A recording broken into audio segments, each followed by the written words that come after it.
Então, pessoal, aqui nessa parábola, né, a parábola da grande ceia,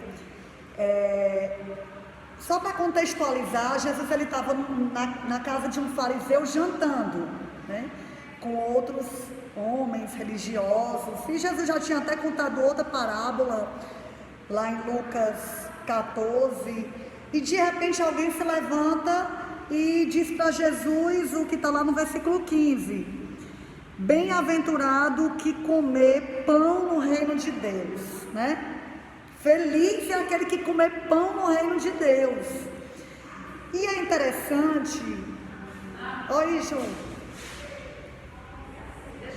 Não, acho que pode fechar, né? Agora, que eu acho que só faltava, muita gente não vai poder vir hoje.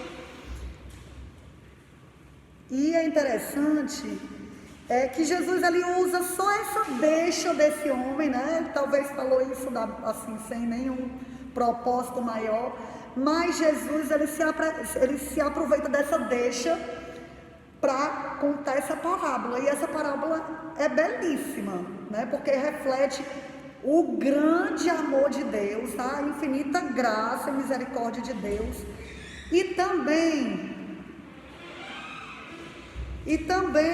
reflete a rejeição do ser humano a esse amor, né? E aí Jesus vai contar essa parábola. Ele faz isso em muitos momentos. Por exemplo, quando Jesus está à beira de um poço, né? Jesus está ali para pegar água. Aí vem uma mulher pegar água. Aí Jesus aproveita daquela história da água e diz para a mulher: mulher, se tu beber dessa água, tu vai voltar a ter sede. Mas se tu beber da água que eu te der, nunca mais tu vai ter sede, né? Com Lázaro, ela vai contar a história de Lázaro. Marta vem para Jesus chorando porque o irmão dela tinha morrido. Aí Jesus diz: eu sou a ressurreição e a vida. Se alguém crer em mim, ainda que esteja morto, viverá, né? E Jesus sempre faz isso, porque o objetivo dele era mostrar o que é realmente importante nessa vida, né? Muito mais do que fazer um milagre. Jesus queria mostrar o amor de Deus e a necessidade que o ser humano tem de estar com Deus. Então Jesus vai contar essa parábola que a gente vai aqui juntos entendê-la, certo? No versículo 16, Jesus diz: um homem fez uma grande ceia e convidou a muitos. Quem vocês acham que é esse homem que fez uma grande ceia e convidou a muitos? Todo mundo sabe que é uma parábola, uma historinha com sentido, né, espiritual para a nossa vida, né? E nessa história, nessa parábola, quem vocês imaginam que seja esse homem que faz uma grande ceia, uma grande festa, um grande banquete? Pode? Deus, né? Deus é esse homem da história, né? Que faz um grande banquete. Mas esse banquete, ele é um banquete comidas, bebidas, né? Claro que não, né? Na nossa parábola, né, a gente entende que esse banquete ele é espiritual, porque a Bíblia mesmo diz que o reino de Deus não é comida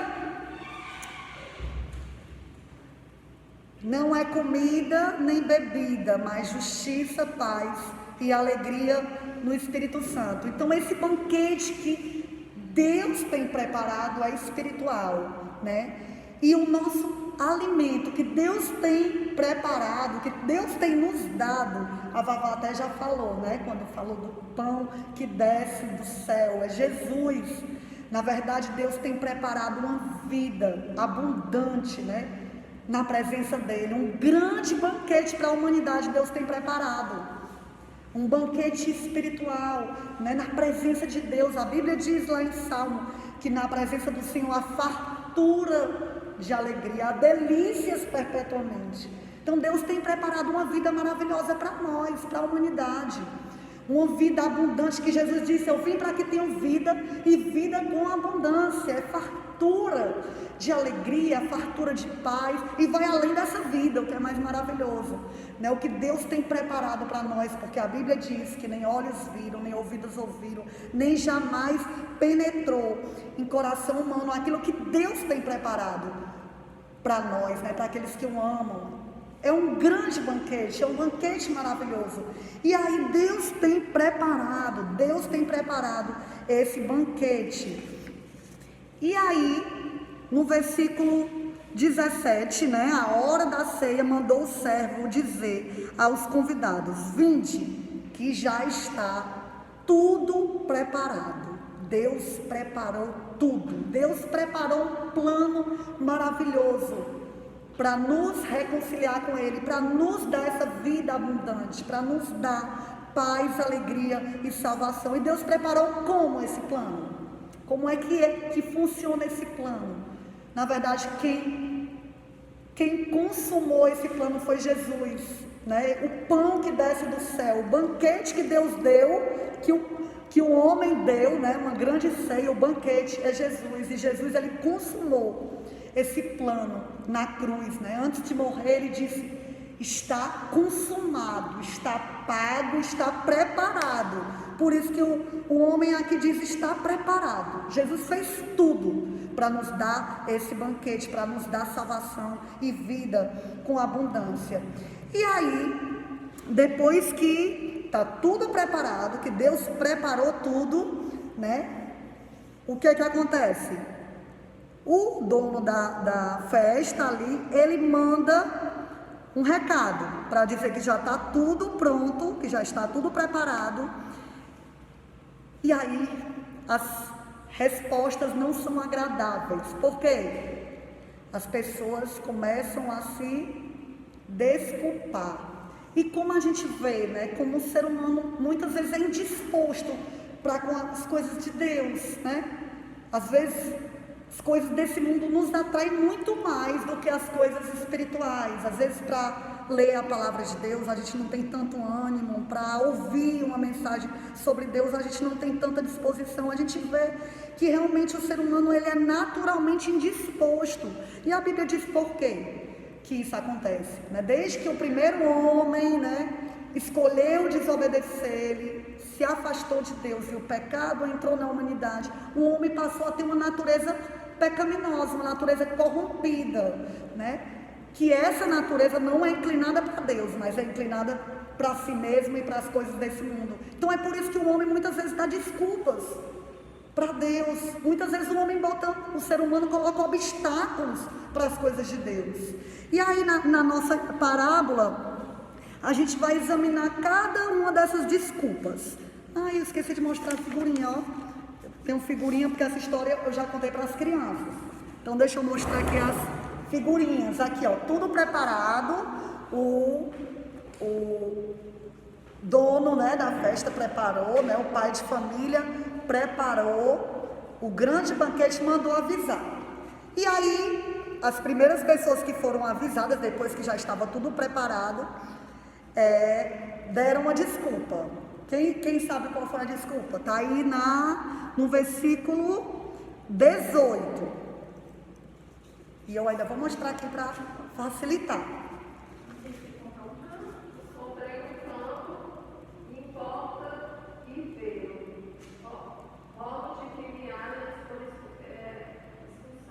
Excusado, desculpado, perdoado, né?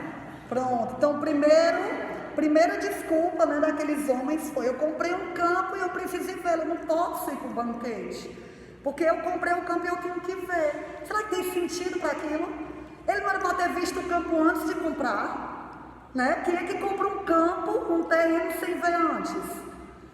E outra coisa, se ele já tinha comprado, tinha jeito ele ver num dia ou no outro, não já estava comprado? Será que tem sentido nessa desculpa? E outra coisa, normalmente as festas são à noite. Será que ele ia ver o campo à noite? Então que a gente vê uma desculpa esfarrapada, né? De alguém que realmente não queria ir para o banquete, é ou não é? E essa primeira desculpa, né, representa as pessoas que colocam as coisas materiais, os bens materiais, como prioridade da sua vida. O que é mais importante para mim é o conquistar coisas, é o ganhar dinheiro, é o ter coisas, são os bens materiais. A gente já viu até algumas histórias, a Valesca contou do jovem rico, né? Chega para Jesus até bem intencionado, o que é que eu posso fazer para ir morar no céu? E Jesus diz, conhece os mandamentos, eu obedeço. E Jesus diz para ele, pois falta só uma coisa, vende tudo que tens, dá aos pobres, vem e segue-me, porque Jesus sabia que ele estava colocando como prioridade na vida dele os bens materiais, mas aquele homem, aquele jovem rico da história, ele sai triste, porque ele amava mais o dinheiro do que a Deus, né? Ele não estava disposto a deixar que Deus fosse, que Jesus fosse o primeiro lugar na vida dele. E a gente vê que isso acontece muito. Muitas pessoas valorizam mais as coisas materiais do que as espirituais, do que Deus, né? E por isso que Jesus diz, quão difícil é um rico entrar no reino de Deus, né? As riquezas muitas vezes afastam as pessoas de Deus, né? Na história que eu contei, até a parábola que eu contei da última vez, né? Jesus conta de um homem que conquistou coisas, depois ele disse, agora eu vou dizer a minha alma, come, bebe, regala-te, porque tu tens muitos bens. Mas Jesus diz que Deus aparece para aquele homem e diz, louco, esta noite te pediram a tua alma e o que tens preparado, né? Aquele homem era louco porque colocava o dinheiro, as coisas materiais, as coisas desse mundo, acima das coisas de Deus. E aqueles que foram convidados depois, que deram desculpas, vocês podem dizer aí quais foram as desculpas?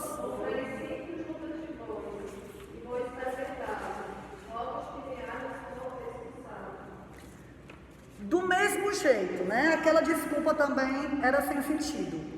Pelo mesmo motivo, ninguém compra 10 bois sem saber se o boi é bom ou não. E depois de comprado não tem mais jeito, né? Não é não, seu Hélio? Tem jeito, comprei o boi, aí o boi não é bom.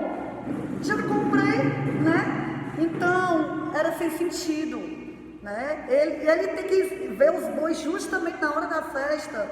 É mais uma desculpa esfarrapada de quem não queria ir para a festa, né? E essa desculpa nos lembra as pessoas que colocam as ocupações. Na verdade, aquele homem, ele queria trabalhar, né? Ele queria experimentar os bois, né? Era bom experimentar os bois. Não tem nenhum problema com as coisas que aqueles homens queriam fazer, não. Não tem problema comprar um campo, tem problema? Você ter posses, tem problema? Claro que não. Trabalhar, tem problema? Não, todo mundo tem que trabalhar, e o trabalho é maravilhoso, todo mundo tem que ser esforçado no seu trabalho, tem que ser trabalhador. O problema é quando a gente coloca as outras coisas acima de Deus, aí entra o problema, né? Aquele homem, ele priorizou o trabalho, a ocupação, e a gente não pode colocar nada acima de Deus na nossa vida. Deus tem que ser a nossa prioridade. O nosso trabalho deve ser para Deus. Se Deus nos permitiu ter esse trabalho, a gente tem que usar para Deus, tem que usar para ajudar o próximo, né? Para sermos bons profissionais e ajudarmos os outros e, acima de tudo, glorificar a Deus, mas nunca como objetivo maior, né? Como primeiro lugar na minha vida. E a última desculpa foi de quem? Pronto, olha, ele está aqui, ó. Muito feliz aqui porque casou, né? E agora não podia ir para a festa. Tem sentido essa desculpa? Também não, ele não podia levar a mulher dele não para a festa. Não era bom não ele ir para a festa com a mulher dele. Mas representa as pessoas que colocam os seus relacionamentos, né? Seus filhos, seus casamentos, suas amizades acima de Deus. Tudo deve ser para Deus. Os nossos filhos são herança do Senhor, são bênção de Deus e são para Deus. E a gente tem que criá-los para Deus. O nosso casamento é uma bênção. Quando Jesus está no centro, aí é o céu na terra, né? É maravilhoso. Mas a gente não pode colocar como prioridade na nossa vida. Jesus diz que ama mais pai, mãe, filho, mais do que a mim, não é digno de mim. Jesus tem que ter o primeiro lugar na nossa vida. E aí, todo mundo deu desculpa. Será que não vai ter mais festa? Vai ter ou não vai ter? Vai ter festa, porque o dono da casa, ali, o pai de família, ele tem uma ideia graciosa. ele resolve mudar os convidados, né? A gente vê aí, aqueles que não quiseram ir, cheios de desculpas, se achando importantes, achando que não precisavam ir para aquela festa. E aí o dono tem uma ideia, né? O pai de família, ele fica indignado, né? Ele fica irado porque ele é rejeitado, né? Mas ele tem uma ideia, ele vai e pede para os servos dele saírem e chamarem os pobres, os aleijados, os cegos, né? Os mancos. E hoje esse convite, ele se estende a todos, né? A todos que querem. Jesus diz: vinde a mim todos vós que estáis cansados e oprimidos, e eu vos aliviarei. Jesus diz: eis que estou à porta e bato. Se alguém ouvir a voz, abrir a porta, eu entrarei na sua casa, cearei com ele e ele comigo, né? Jesus diz: quem tem sede, se alguém tem sede, venha a mim, beba. Quem crê em mim, como diz as escrituras, do seu interior fluirão rios de águas vivas. Então Deus está toda hora nos convidando. O convite agora é para todos. Na verdade o convite era para todos, mas aqueles homens que se achavam muito importantes não valorizaram. Mas agora, Deus estende esse convite para todos que querem ter um relacionamento com Ele. Mas é interessante que quando Jesus conta a história, Jesus fala de pessoas pobres, aleijados, mancos e cegos, pessoas deficientes de alguma coisa, né? Mancos, cegos, pobres, né? Que não tem deficiência de dinheiro, né? Aí, porque nada é à toa, né? Nada dessa palavra é à toa, mas é porque Jesus, Ele quer que a gente perceba que a gente só pode entrar no banquete se a gente reconhecer que a gente tem um problema, que a gente tem uma deficiência, e já que o banquete é espiritual, a deficiência é espiritual, essa deficiência se chama pecado, que nos afasta de Deus. Todos nós somos pecadores, e precisamos reconhecer, porque Jesus diz: eu não vim para os sãos não precisam de médico, mas eu vim para os doentes, eu vim buscar pecadores ao arrependimento. A gente só vai conseguir entender esse chamado de Deus, esse chamado de Jesus, para ter um relacionamento com Ele, quando a gente entender que a gente tem um problema, e o problema é o pecado. Quando a gente entende isso, a gente vai até Ele, e aí a gente vai poder participar do banquete que Deus tem preparado para nós. Só não entra no banquete quem rejeita, né? Quem rejeita o amor de Deus é como diz lá em Hebreus 2:3: como escaparemos nós se rejeitarmos tão grande salvação? Deus fez tudo para nos salvar, Deus fez tudo para nos reconciliar com Ele. E se a gente rejeita, se a gente coloca outras coisas como prioridade na nossa vida e não deixa que Jesus reine na nossa vida, como é que a gente pode entrar nesse banquete? Mas se a gente aceita o convite de Deus, né, que Deus nos faz de forma insistente, porque a gente vê aqui na parábola, né, é insistente o convite dele. A gente entra nesse banquete, a gente pode ter sim uma vida maravilhosa com Deus, né?